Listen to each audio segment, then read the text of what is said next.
How the specter of communism is ruling our world. The specter of communism did not disappear with the disintegration of the Communist Party in Eastern Europe, by the editorial team of the 9 commentaries on the Communist Party. Chapter 8. How Communism Sows Chaos in Politics, Part 1. Table of Contents. Introduction. 1.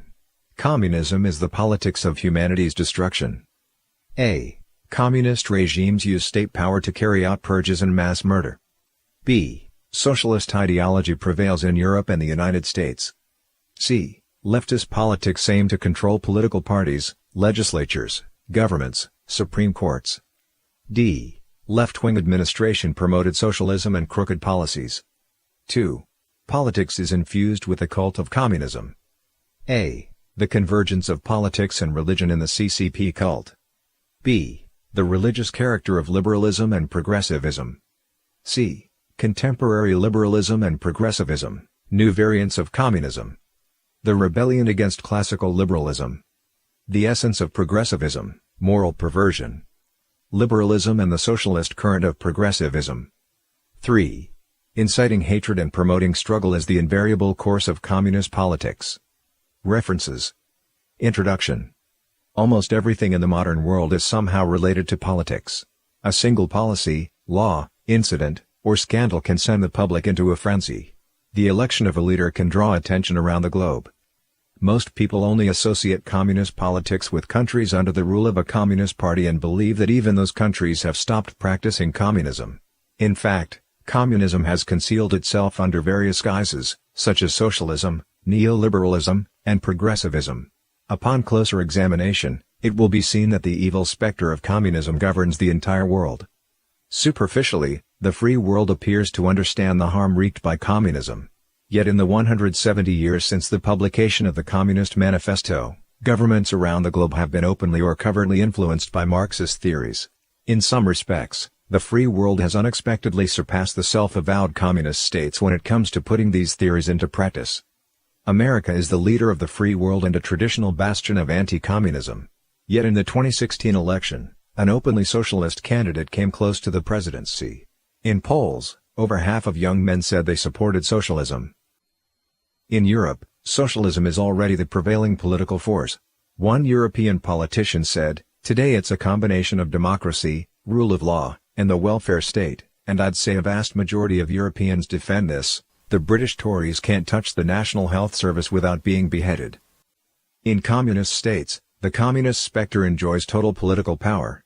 It uses the state as an instrument to commit mass murder, demolish traditional culture, extinguish moral values, and persecute practitioners of righteous cultivation ways, with the ultimate aim of destroying humanity. Communist ideology persists despite the fall of the communist regimes in Eastern Europe.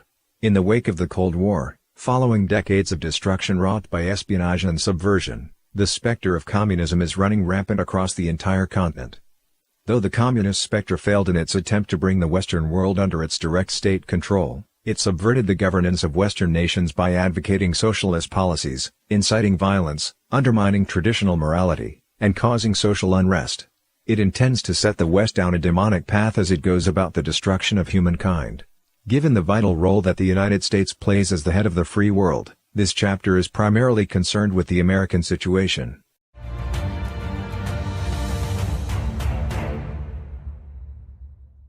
One. Communism is the politics of humanity's destruction. Communist politics are not restricted to the totalitarianism practiced in communist states. As we emphasize, communism is a specter of supernatural power. It manipulates the thoughts of evildoers and deceives the gullible to act as its agents in the human realm. Donning alternative forms, the evil specter of communism has hijacked the political process of free nations in the Western world. A. Communist regimes use state power to carry out purges and mass murder. In many Eastern countries, communism usurped power directly, bringing the full spectrum of politics under its control. Whether through mass killing, internal struggle and purging within the Communist Party, or by the subversion of the outside world, its political aims are the permanent maintenance of its power and the perpetual expansion of its influence. Communist regimes pooled the resources of entire nations, including the army, police, judiciary, prisons, education, media, and the like, to murder and persecute their own people while destroying their morality. The totalitarian communists maintained their violent rule by launching massive campaigns to destroy people. They range from the notorious Gulag concentration camps of the Soviet Union, and the political purges and power struggle within the Soviet Communist Party, to the 10 internal political struggles of the Chinese Communist Party and the slaughter of the Chinese people in various political movements. These include most recently the persecution of Falun Gong. For this campaign, former party leader Jiang Zemin dedicated at least a quarter of China's financial resources to repress adherents of the Falun Gong spiritual practice. The followers of the Communist Party are well aware that power is the core concern of communist politics. When Marx and Engels, the founding fathers of communism, drew up lessons to be learned from the Paris Commune, they emphasized the need to establish a dictatorship of the proletariat. Lenin took this to heart and used violence to build the first communist totalitarian dictatorship. Stalin and Mao Zedong used deception, guns, propaganda, conspiracy, and the like to usurp power and maintain their brutal regimes. With absolute power in their hands, it became possible to kill and corrupt absolutely. B. Socialist ideology prevails in Europe and the United States. Europe is already in the grip of socialist ideology and policies. The United States is a special country. In the late 19th and early 20th centuries, when the communist movement raged across Europe, its impact on the United States was limited. In 1906, German scholar Werner Sombart wrote a book on the topic called Why Is There No Socialism in the United States? But the situation has since changed dramatically. In 2016, a candidate of a major American political party openly promoted socialism in his campaign for the U.S. presidency. In communist vocabulary, socialism is just the primary stage of communism, and it was once viewed with scorn by most Americans. But the candidate said that he thinks there are a lot of people who get very nervous when they hear the word socialist. This politician managed to become one of the 2 leading candidates in his party. A poll taken toward the end of the 2016 campaign showed that in one of the major leftist parties, 56% of people said they had a positive opinion toward socialism, continuing a trend suggested in 2011 by the Pew Research Center. The Pew poll showed that 49% of U.S. citizens under the age of 30 viewed socialism positively, but only 47% were positive toward capitalism. This marks an overall ideological shift to the left as society loses its understanding of communism. The illusions that many in the West hold about socialism today mirror the experiences of countless impressionable young people who embraced communism in the last century in the Soviet Union, China, and elsewhere. The younger generation lacks deep understanding of their own history, culture, and traditions. Their resistance to socialism, which to them looks mild and humane, is non-existent. The great communist deception of the 20th century is coming to repeat itself in the 21st. Marx's axiom, "From each according to his ability, to each according to his need," is quite effective in deceiving the young, who fantasize about a life of generous socialist welfare as seen in the Nordic countries. These countries' welfare systems have caused many social problems, but all attempts to bring about fundamental changes to the systems are stonewalled by the multitude of welfare recipients. The only electable politicians are those who continue to expand taxation and government intervention by using anticipated revenue. As the economist Milton Friedman said, "A society that puts equality before freedom will get neither. A society that puts freedom before equality will get a high degree of both." High welfare socialism promotes the continuous expansion of government and leads people to vote away their freedoms. It is an important step in the communist specter's plans for enslaving humanity. Once all nations make the transition to socialism, the current Nordic model of socialism is but a simple step from democracy to totalitarianism. Once the socialist primary stage is completed, political leaders will immediately implement communism. Private property and the democratic process will be abolished. The welfare state will metamorphose into a yoke of tyranny. C. Leftist politics aim to control political parties, legislatures, governments, Supreme Courts. Western countries are home to long-standing democratic traditions, such as the American separation of powers. Taking control over state power is not as simple as in the East. To establish control in the West, the evil specter had to adopt various indirect means of commandeering government institutions and marketing its treachery. The United States is a multi-party system dominated by 2 parties. To enter the political mainstream, communism must infiltrate one or both parties and use them to take control of congressional votes. Meanwhile, its candidates must take up key positions in the government and courts. The extent to which communism has subverted U.S. politics is quite severe. In order to secure a stable voting bloc, U.S. leftist parties have magnified the animosity between low and high-income groups, while attracting an increasing number of immigrants and vulnerable groups such as the LGBT community, women, minorities, and so on. Left-wing politicians do all they can to pander to their demographic by advocating communist ideas, spurning the basic moral standards God set for humankind, and even shielding illegal immigrants so that they can join the ranks of the left. A billionaire with a history of supporting left-wing movements has heavily funded leftist candidates to run for President of the United States and other important positions. Key among these are the Secretaries of State, who are responsible for electoral affairs and play a critical role in resolving disputes. The billionaire has thrown much aid into the campaigns for these positions.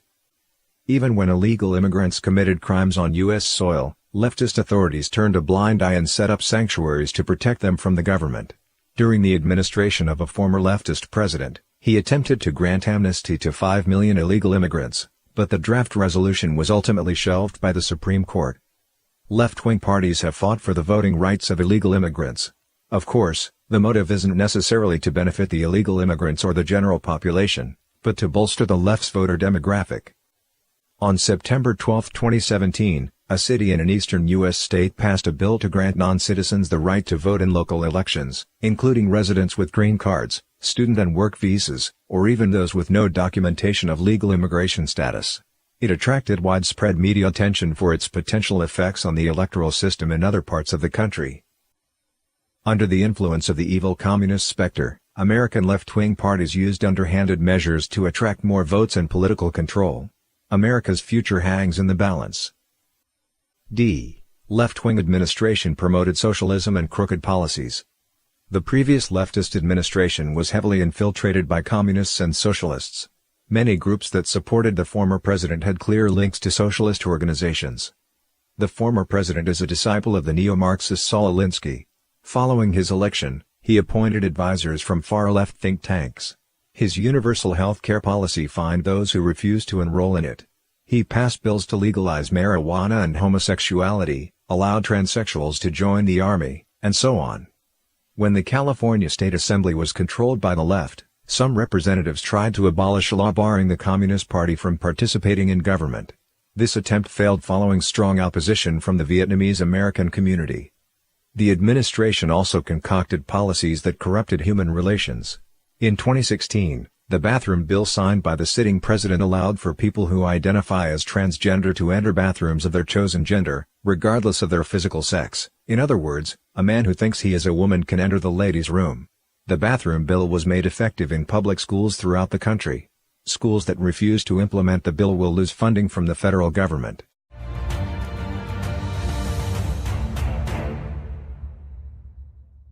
Two. Politics is infused with the cult of communism.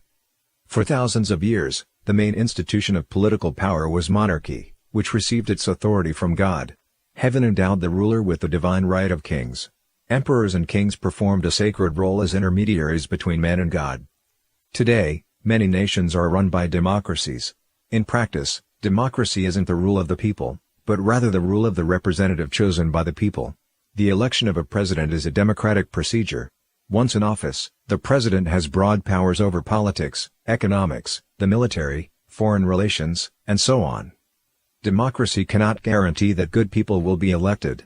As the overall moral standard of society sinks, the winning candidates may well be those who specialize in empty or inflammatory rhetoric or are prone to cronyism. The damage to society is huge when a democracy does not take provisions to maintain the moral standards set by gods. The advantages of electoral representation disappear and are subsumed into mob politics that throw society into chaos and fragmentation. The point is not to debate the respective merits of a particular political system. We are simply stating that moral values are the cornerstone of social stability and harmony. Democracy and the rule of law are merely the format by which society operates. A. The convergence of politics and religion in the CCP cult. The Chinese Communist Party's rule is a political cult that is fully integrated with the power of the state. The ideology of this cult is forced upon the people to destroy their morality. At the same time, it rules society using criminal methods, dragging people toward ruin. The CCP's rule is often described as a continuation of the imperial system, but this is terribly mistaken. Traditional Chinese monarchs did not claim to define moral values. Instead, They saw themselves as acting within the restraint of moral standards set by gods or heaven. The CCP, on the other hand, monopolized the very concept of morality itself. No matter how many evils it commits, the CCP can still regard itself as great, glorious, and correct, in its own words. Morality is set by God, not man. Standards of good and evil stem from divine commandment, not the ideological pretensions of some political party.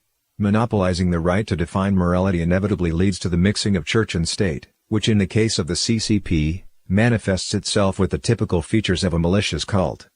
The Communist Party enshrines Marx as its spiritual lord and takes Marxism as universal truth. Communism's promise of a heaven on earth lures its followers to lay down their lives for it. Its cult-like features include but are not limited to these: inventing doctrine, crushing opposition, worshipping the leader, regarding itself as the sole source of righteousness, using forceful brainwashing and mind control, having a tight organization that one can join but never leave, promoting violence and bloodlust, and encouraging martyrdom for the religious cause. Communist leaders such as Lenin, Stalin, Mao, and Kim Il-sung all had their own cults of personality. They were the popes of the communist cult in their respective countries, with unquestioned authority to determine right and wrong. Whether they killed or lied, they were always correct, which was justified by explanations that they were motivated by a higher purpose or that they were playing the long game. The citizens of these countries were made to abandon their own understandings of moral good. Being forced to lie or do evil under the party's command brought people psychological and spiritual trauma. Traditional Orthodox religions teach people to be good, but the cult of communism, being built on hatred, takes the exact opposite stance. Though the Communist Party also spoke of love, the love it advocated is predicated on a foundation of hate. For example, proletarians are capable of class friendliness because they face a common enemy, the capitalists. In China, the way to show patriotism is to hate America, hate France, hate Japan, hate Korea, hate Taiwan, and hate overseas Chinese who criticize the CCP. B. The religious character of liberalism and progressivism. Liberalism and progressivism have now become the standard of political correctness in the West. In fact, they have been pushed to the point of becoming a secular religion. Western leftists have used different labels throughout history, sometimes calling themselves liberal and sometimes calling themselves progressive. The two concepts do not differ significantly. The ultimate concept of liberalism and progressivism is similar to that of communist ideology. Proponents advocate freedom and progress as absolute moral good, and attack any dissenting opinion as heresy. Similar to communism, atheism, evolution, and scientism, liberalism and progressivism replace the belief in God with humanist reason, effectively taking man himself to be a god. They share the same enemies as the communists and blame social problems on perceived injustices or defects in the capitalist system, which they intend to subvert or overthrow.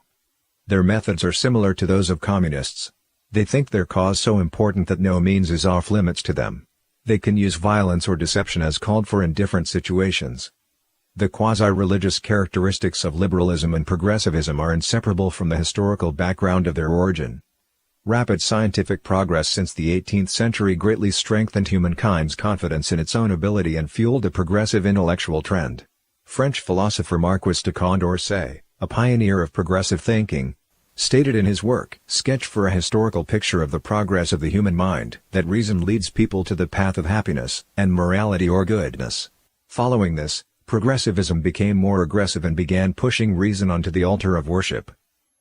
Progressive thinking allows one to view reason, conscience, and the Creator as separate, fostering the idea that man does not need the Creator's salvation. He can use his own rationality and conscience to sweep away the evils of greed, fear, jealousy, and the like. Man can establish paradise on earth and do away with the divine. The arrogance of progressivism is exhibited in a statement by 19th-century French politician and art critic Jules Castegnery. Beside the divine garden from which I have been expelled, I will erect a new Eden. At its entrance, I will set up progress, and I will give a flaming sword into his hand, and he will say to God, "Thou shalt not enter here." Filled with this kind of thought, people entertain an illusion of controlling humanity's destiny and manipulating its future. That is, mankind wants to play the role of God, to create a utopia without God, a paradise on earth, which is the essential idea of communism. The struggle to achieve this paradise has caused a deluge of blood and misery. C. Contemporary liberalism and progressivism, new variants of communism. The rebellion against classical liberalism. Classical liberalism, working from the philosophy of natural individual rights, advocated constitutional restrictions on the power of royalty or government so as to protect personal freedom. Individual rights are divinely bestowed, while government is built by the citizens and has the express duty of protecting its people. Separation of church and state was established to prevent the government from infringing upon the thought and faith of the citizenry. Contemporary liberalism is nothing other than the communist infiltration and betrayal of classical liberalism in the name of freedom. On one hand, it emphasizes absolute individualism, that is, extreme indulgence in desires and disregard for any morality and restraint. On the other hand, it emphasizes equality of outcome instead of equality of opportunity. For instance, when discussing distribution of wealth, modern liberals focus on the needs of the recipients instead of the taxpayers' rights. When it comes to policies designed to address discrimination, they focus only on those who are historically wronged and ignore the people who are currently becoming victims under these policies. In law, they obstruct the need to punish crime for the ostensible purpose of protecting the innocent from unjust sentencing. In education, they ignore the potential of talented students with the pretext of supporting and helping academic low achievers and those from underprivileged families. They use the excuse of free speech to lift restrictions on publishing obscene content. The focus of contemporary liberalism has silently evolved from advocating freedom to promoting equality. However, it is yet unwilling to be termed egalitarianism, as this would instantly brand it as a form of communism. The tolerance of classical liberalism is indeed a virtue, but the communist spectre took advantage of contemporary liberalism and used tolerance as its avenue to moral corruption. John Locke, known as the father of liberalism, stated his viewpoint on religious tolerance and the separation of church and state in his letter concerning toleration. From Locke's writing, it is seen that the main aspect of toleration is that the state, which holds coercive power, should tolerate personal beliefs. Whether one's belief in the path to heaven is right or ridiculous is a matter that ought to be left to divine judgment. One's soul should be under one's own control. The state should not use its power to impose belief or disbelief. Contemporary liberalism neglected the real purpose of toleration and transformed it into absence of judgment. It developed the political concept of value-free, that is, to make no judgment or assignment of value in any situation. In truth, value-free just means the loss of moral bearings and confusing good with bad and evil with virtue. It is the denial and subversion of universal values. It uses an attractive phrase to open the gates for an onslaught of demons pushing anti-morality and anti-tradition under the guise of freedom. The rainbow flag, a symbol of the LGBT movement, is a typical reflection of the value-free concept.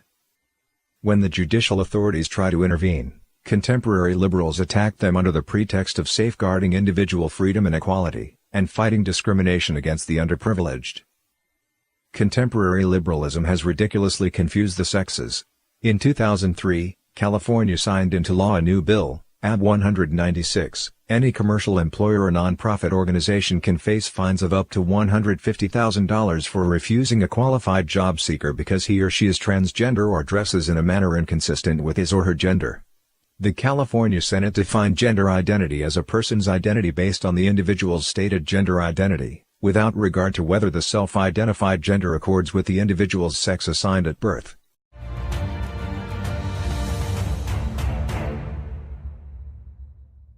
The essence of progressivism, moral perversion. Modern-day progressivism is the direct application of Darwin's theories of evolution in social science, with the result being continuous deviation and perversion of traditional morality in the name of progress. Guided by humanity's traditional values, it is normal to use our intelligence to improve our living conditions, increase wealth, and reach new heights of culture. In the progressive era of American history from the late 19th century to the early 20th century, government reforms corrected various corrupt practices that arose in the process of economic and societal development. But after communists infiltrated the United States, they hijacked terms as such progress and progressivism and infused them with their deleterious ideology. They engineered the New Deal following the Great Depression, and after that, the Civil Rights Movement, discussed in Chapter 5, Part 1. The Counterculture Movement, the Feminist Movement, the Environmental Movement, to be discussed in Chapter 16, and the like, causing massive changes in American society starting in the 1960s. The essence of modern-day progressivism is to deny the traditional social order and divinely imparted values. From the perspective of traditional morality, the standards for judging good from evil and right from wrong come from God. During the Progressive Revolution, Atheists viewed traditional morality as a hindrance to progress, and demanded a re-evaluation of all moral standards. They denied the existence of absolute moral standards, and used society, culture, history, and present-day conditions to establish their own system of relative morality. Along with the Progressive Revolution, this moral relativism has gained influence in politics, education, culture, and other aspects of Western society. Marxism is the archetype of moral relativism. It holds that whatever conforms to the interests of the proletariat, the ruling class, in essence, is moral, while whatever does not conform is immoral. Morality is not used to restrict the actions of the proletariat, but as a weapon for the dictatorship of the proletariat to use against its enemies. The fact is that communism and progressivism share distinct similarities. It is only logical for communism to have hijacked progressivism, even though this happened unbeknownst to most people. Even today, communism continues its open deception under the progressive banner.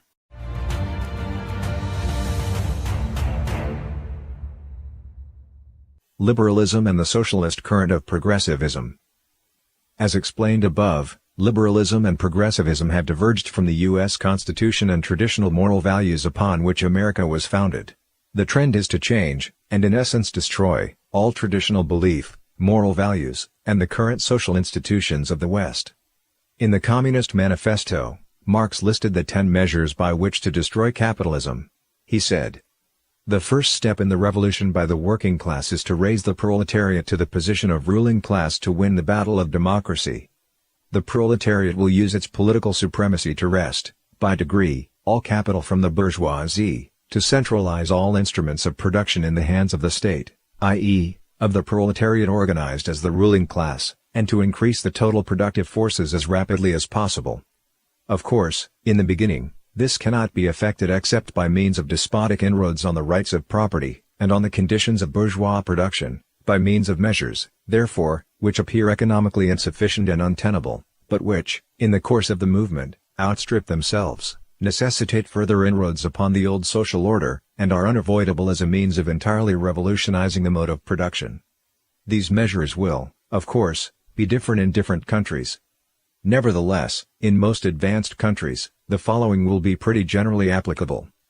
Among the 10 points listed in the manifesto, many are already being implemented to move the United States and other countries progressively to the left, and eventually establish communist political control.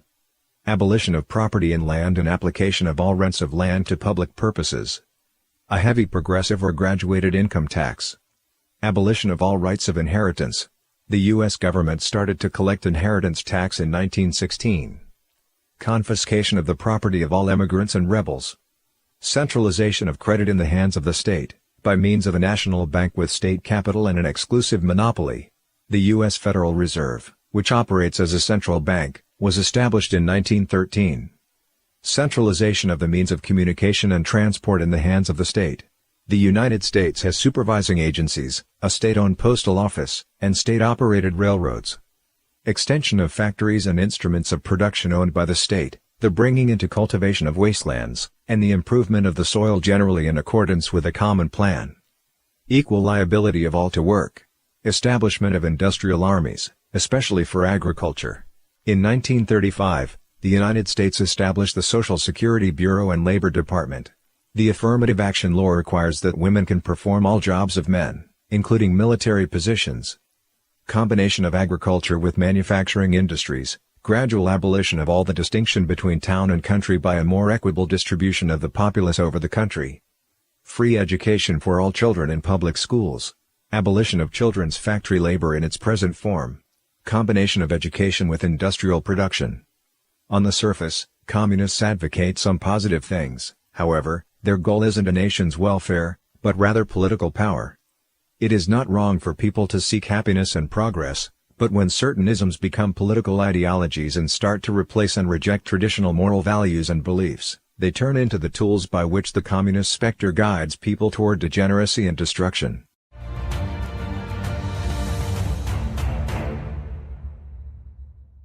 (3) Inciting hatred and promoting struggle is the invariable course of communist politics.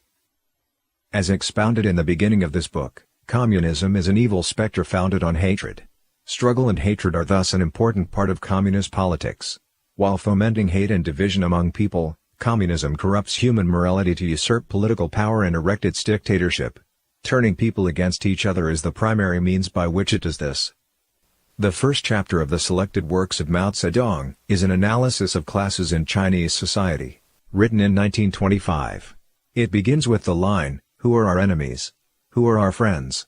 This question is the number one question in the revolution. The Communist Party arbitrarily creates concepts of class where before none existed and then incites these arbitrarily divided groups to struggle against each other. This is a magic weapon the Communists use in their rise to power. To promote its cause, the Communist Party selects and exaggerates certain issues that stem from the decline in moral values. Then it claims that the root cause of these issues is not moral weakness, but the structure of society. It singles out particular classes as the oppressors, and promotes popular struggle against these classes as the solution to society's ills. The hatred and struggle of communist politics are not limited to the antagonism between workers and capitalists. Cuban communist leader Fidel Castro said that the enemy of the Cuban people was the corruption of Fulgencio Batista and his supporters, and that the supposed oppression by large plantation owners was the source of inequality and injustice. By overthrowing the so-called oppressors, the Communist Party promises an egalitarian utopia. The Communists took over Cuba by using this promise. In China, Mao Zedong's innovation was to promise the peasants ownership of their land, the workers ownership of their factories, and the intellectuals freedom, peace, and democracy. This turned peasants against the landlords, workers against the capitalists, and intellectuals against the government, allowing the Chinese Communist Party to seize power. In Algeria, Communist leader Ahmed Ben Bella stirred up hatred between different religions and ethnic groups, Muslims against Christians, and Arabs against the French. This became Ben Bella's springboard to communist rule. The Founding Fathers of the United States built the country based on the principles of the American Constitution, which must be known and followed by every citizen. Family, church, and community formed strong bonds across American society. This de-emphasized concepts of social class and made it difficult to concoct class struggle in the United States. But the specter of communism uses whatever opportunity it can to sow division. Using labor unions, it magnified conflicts between employees and employers. It used racial divides to rally blacks, Muslims, Asians, and Hispanics to struggle against whites. It fomented struggle between the sexes by promoting the women's rights movement against the traditional social structure. It created divisions using sexual orientation and the LGBT movement. It even invented new genders to intensify the struggle. It divides the believers of different religions and uses cultural diversity to challenge traditional Western culture and heritage. It divides people of different nationalities by pushing for the rights of illegal immigrants and creating conflicts between foreigners and citizens. It pits immigrants and the general public against law enforcement officers. As society becomes increasingly atomized, a single misstep can trigger a struggle. Social conflict has become the default state of society. The seed of hatred has been planted in the hearts of the masses, and this is precisely the sinister aim of communism. Communism promotes division and hatred simultaneously. Lenin wrote, "We can and we must write in the language which sows among the masses hate, revulsion, scorn, and the like, toward those who disagree with us." The political tactics used by the communist specter in the West employ all sorts of social justice issues to incite hatred and intensify social conflict. In the 1931 Scottsboro Boys case, 9 black boys were accused of raping 2 white women, triggering serious racial discord across the country. The Communist Party USA sprang into action, advocating justice for black Americans and attracting many followers. Among these was Frank Marshall Davis, future mentor to a left-wing president. According to Dr. Paul Kenger, the goal of the American Communists in the Scottsboro Boys case was not merely to boost its membership among the black population and progressive social justice activists, but to vilify America as a country rife with inequality and racial discrimination. Claiming that these were the prevailing conditions all throughout the country, they promoted communism and leftist ideology as the only means of liberating Americans from this supposedly pathological and evil system. In 1935, a riot broke out among the black communities of Harlem, New York, following rumors that a black teen had been beaten to death when he was caught shoplifting. The Communist Party USA jumped at the chance to organize black protests, according to Leonard Patterson, the black former CPUSA member who had played a role in the incident. Patterson described how communists were specifically trained in Leninist tactics on how to instigate and inflame conflicts. They learned how to transform protests into violent riots and street fighting, as well as deliberately fabricating conflict where there was none to be found. In contemporary America, Communist groups have been involved in every large-scale social conflict or riot. In 1992, footage showing Rodney King, a black resident of Los Angeles, being beaten by white police officers after he was caught for drunk driving was broadcast on television. After the verdict, just when the protesters were about to disperse, someone suddenly smashed a metal billboard into a passing car, and the protests swiftly escalated into a violent riot with burning, smashing, and looting. When asked about the participation of communists in the incident, Los Angeles County Sheriff Sherman Block said that there was no question that they were involved in rioting, looting, and arson. During the events, flyers circulated by various communist groups like the Revolutionary Communist Party, the Socialist Workers' Party, the Progressive Labor Party, and the Communist Party USA could be found all over the streets and throughout schools. One of the flyers had the words "Avenge the King verdict, turn the guns around. Soldiers unite with the workers." According to a police officer in the Los Angeles Police Department, people were already handing out flyers before the verdict was announced. Early on, Lenin had instructed communists that outbreaks, demonstrations, street fighting, units of a revolutionary army, such are the stages in the development of the popular uprising. Whatever the profusion of organizations that incite riots and violence in Western society today may call themselves, be it indivisible, anti-fascist, Stop Patriarchy, Black Lives Matter, or Refuse Fascism, they are all communists or proponents of communist ideas.